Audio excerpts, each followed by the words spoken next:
Joshua Van kicked it off in the right direction for us for our UFC Lock of the Night plays as he cashes and with a beautiful second round finish over Felipe Bunes. On the LFA scene, Cheyenne Bowers also did the damn thing for us to cash our second Lock of the Night play for the weekend. So we kick off the year 2-0 for plus 3.58 units and a 36% ROI. Let's see if we can keep the good times rolling this week. And as I got another 3 Lock of the Night candidates for you guys for UFC 297. Just a quick reminder, if you're looking for breakdowns for KSW 90, which goes down this weekend as well, you guys can find those plays and breakdowns strictly on the Patreon page. Check the link in the description below for that.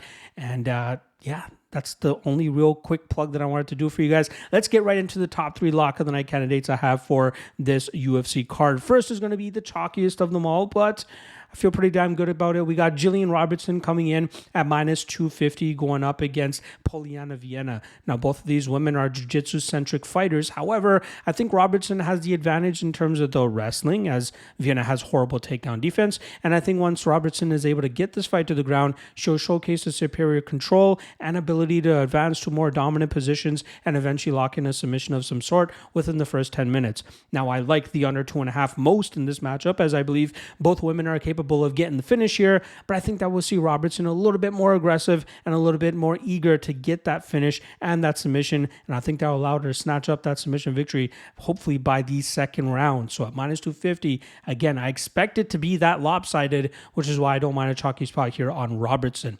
Now, the second Lock of the Night candidate I have for you guys is going to be Brad Katona, who comes in at minus 180 as he takes on Garrett Armfield.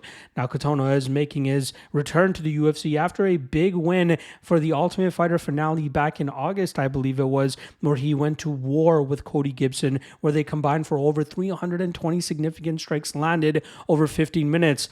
Katona had the better moments in rounds 2 and 3 to take home that decision victory, but this fighter is one of the more intelligent fighters. I get it. He looks a little bit wacky at times and says some weird things, but when he's in the cage, he does a great job in terms of implementing a game plan or pivoting off of his game plan and coming up with a new one if his first plan is not coming to fruition.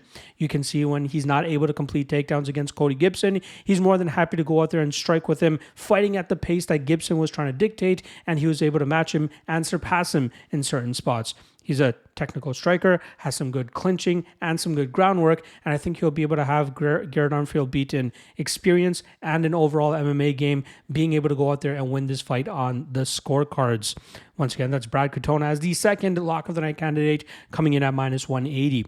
The third and final Lock of the Night candidate I have here is going to be top-ranked featherweight Movsar Evloev, who comes in at minus 190. He takes on Arnold Allen, who's coming off of a main event loss to Max Holloway last year. And now Movsar Evloev is looking to march even closer to that title shot, which I wholeheartedly believe he deserves. This guy has a 17-0 professional MMA record with a stellar schedule of competition on his record. The guy is obviously known for his grappling and his ability to take opponents to the ground and chain wrestle and just control them and put them in bad positions. But his striking ability has come a long way, especially with the amount of training he's been doing at American Top Team. I fully expect him to utilize a volume-based approach to touch up the usually low-volume approach of Arnold Allen, and I think that Evloev can avoid the big power of Allen whenever Allen tries to counter, and that will allow him to change levels, get this fight to the ground, and grind out Arnold Allen. Now, I know there's some hoopla about the fact that Allen has stuffed his last 14 takedown attempts that were against him, but it's important to note that 9 of those 14 came against Nick Lentz, who's a decent grinder in his own right, but not on the level of Movsar Evloev. And further adding to that, the last 4 opponents that Arnold Allen has fought have not shot for a takedown. This is his first solid takedown threat since he fought a guy like Mads Burnell way back in the day. Give me Movsar Evloev to grind this fight out and win this fight on the scorecards by decision. There you guys go. Top 3 Lock of the Night candidates for UFC 297. If you guys are looking for the top 3 Dog of the Night candidates, you guys can find that when it drops tomorrow. See you guys then. Peace.